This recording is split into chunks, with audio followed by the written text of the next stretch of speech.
Net zero. You've probably heard a lot about this in recent weeks. This is the plan adopted by the UK government in 2019 to radically cut our carbon emissions by 2050. The pledge, backed in some form by most Western governments, means reducing emissions to as close to zero as possible, with the rest sucked out of the atmosphere by trees or by carbon capture technology. When it comes to net zero, the UK's Labour and Conservative parties have tended to speak with one voice. Net zero emissions target. Our zero emissions target. Of zero carbon power. Power us forwards towards net zero. This is not the moment to go weak on net zero. This is the moment to double down. Until now. Tory Prime Minister Rishi Sunak has announced a change in direction. He's pledged to water down some of the more draconian and expensive climate policies, arguing that a cost of living crisis is hardly the time to add more burdens to households. Pretty sensible, you might think, but not where the climate lobby's concerned. The reaction from the great and the good has been nothing short of hysterical. Absolutely wrong, stupid. Dangerous and desperate U-turn. Electorally stupid as well as environmentally hugely damaging. Everyone is just confused, they're slightly angry. And I know businesses and millions of people feel let down. Judging from the tears flowing from Westminster, you'd be forgiven for thinking the Queen had died again. After Sunak's plans were made public, one Tory peer said Sunak had shamed the nation. The president of the COP26 climate conference, Alok Sharma, has said that backing down from net zero would put planet Earth on life support. I'm deeply sorry. And it's not just the politicians. Every wing of the establishment has lined up to defend net zero. From car industry bigwigs... That's not good for the industry, not good for the exchequer, and not good for the environment. ...to billionaire party donors. The Conservative Party are drifting out of touch with the needs of business, of the environment. The rich and the powerful have all gone full Greta in response to Sunak's announcement. How dare you! They presented him as an insane outlier on the global stage, turning the climate into a culture war and turning Britain into a pariah. There's just a slight problem with this narrative. It is complete and utter nonsense. If you look into his plans for just 30 seconds, you'll see they're actually pretty tame, and they're hardly out of line with international standards. He wants to delay the UK's ban on sales of petrol and diesel cars, moving it from 2030 to 2035. All that would do is bring the UK's target into line with the EU's. Or take the UK's proposed ban on oil and gas boilers. Sunak wants to scrap it, but President Emmanuel Macron in France is planning on doing exactly the same thing. Is Macron a dangerous climate denier too? Contrary to much of the commentary, Sunak hasn't junked net zero. Regrettably, in my view, for reasons we'll come on to. In fact, he's been at pains to restate the UK's commitment to the 2050 target. But we will still meet our international commitments and hit net zero by 2050. He just thinks we can reach it more pragmatically. All he's really done is postpone some of the more drastic policies that were coming down the track. So why the hysteria? Why the screams of indignation? What really seems to have irked the chattering classes is that Sunak has opened up a debate, something which has long been absent from climate politics. He says that net zero comes with trade-offs. He says that while he still supports the goal in the long term, placing too much financial burden on people right now is wrong. And simply by raising these concerns, by airing these pretty mild objections, Sunak has made a tiny crack in the elite consensus on climate policy. For years now, politicians of all the main political parties have been totally dishonest with the public. They have desperately tried to hide the reality of net zero. They've suggested that it's just a few wind farms here, a few electric cars there, while ignoring the enormous downsides. It'll save £93 billion off energy bills. It will make Britain a clean energy superpower. As Saudi Arabia is to oil, the UK is to wind. New clean technologies have the potential to deliver more good jobs and higher living standards. Energy policy for the 60 million, not the big 6. Some have even tried to pretend that net zero is good for us. They've promised a green industrial revolution with thousands of new green jobs. The inconvenient truth is that there is no path to net zero that won't cause huge amounts of pain. And yes, that also goes for Rishi Sunak's watered-down plans. There is not a single area of our lives that will be untouched by net zero.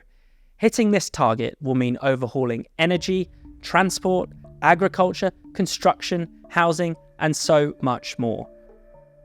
Radical change is no bad thing, of course, but the crucial thing to grasp here is that these changes will undoubtedly be for the worst. The technology that might make net zero possible and relatively pain-free just doesn't exist, and it seems unlikely to suddenly turn up just before the 2050 deadline.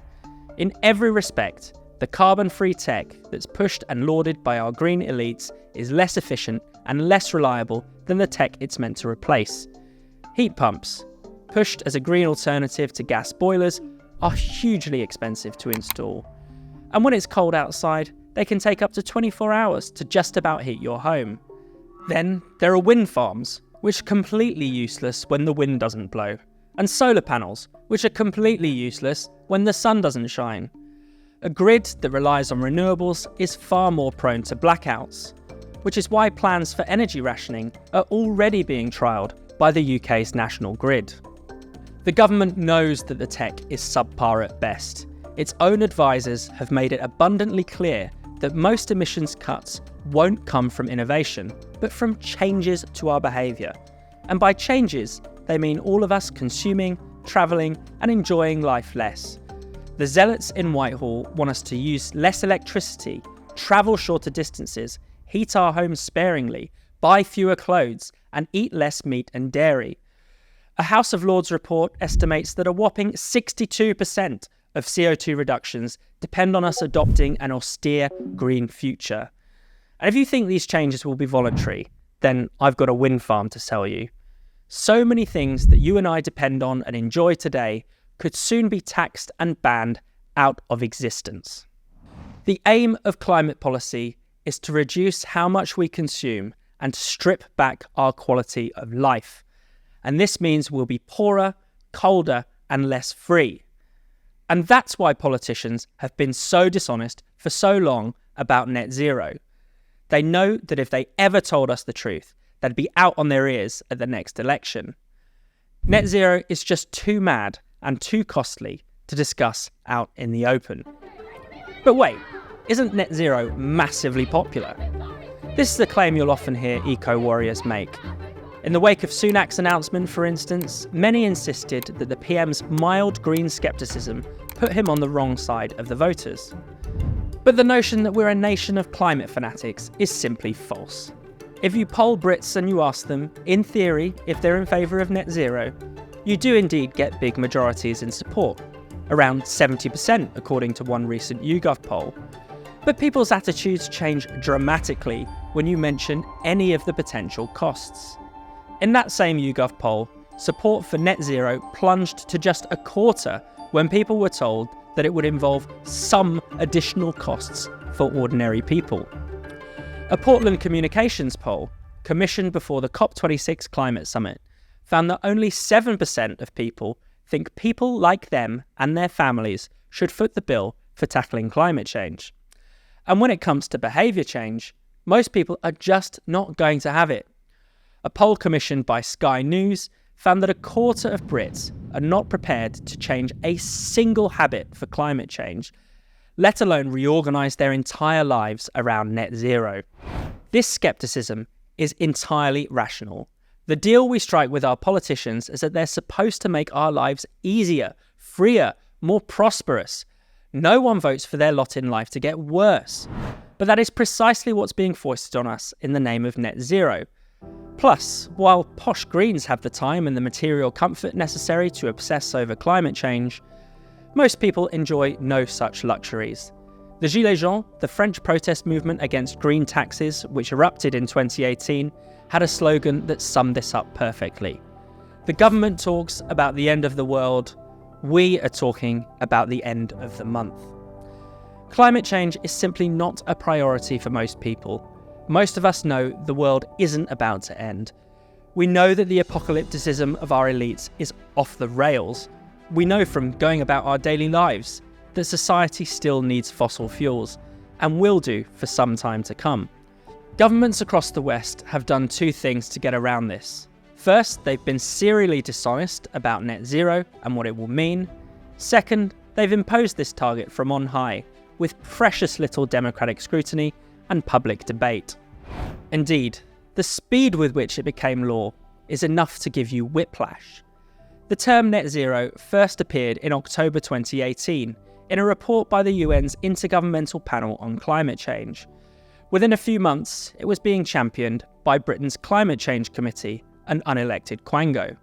Then, a month after that, it was signed into UK law. All that it took was for then Minister for Energy and Clean Growth, Chris Skidmore, to put forward a short amendment to the Climate Change Act. After just 90 minutes of backslapping in the House of Commons, with only a handful of MPs in attendance, net zero was passed without even going to a vote. Just like that, we were committed to punishing green austerity, and every aspect of our lives would have to change for the worse. Or so they thought, because it really doesn't have to be like this. We don't need to accept these green diktats. We don't have to accept the future that Greens have in store for us, in which living standards will fall and humanity's wings will be clipped. Rishi Sunak is right to push back on net zero. The great shame is that he hasn't gone much further. We should abolish it entirely and put the pursuit of human prosperity back at the centre of our politics.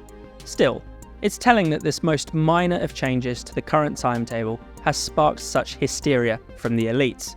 Ambitious net zero targets have been at the heart of the Tory agenda for years.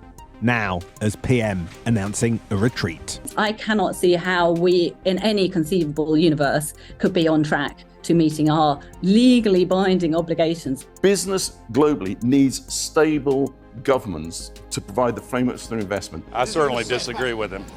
Net zero has now become a new religion for the ruling class, but this cultish faith is simply not shared by the public. No one ever voted for net zero. No politician has ever been honest with us about the costs. No one ever asked us if we were happy to put up with less and to pay more for the pleasure. They thought we'd just roll over and accept a meagre hair shirt existence, and they were wrong. It's time to say no to net zero, once and for all.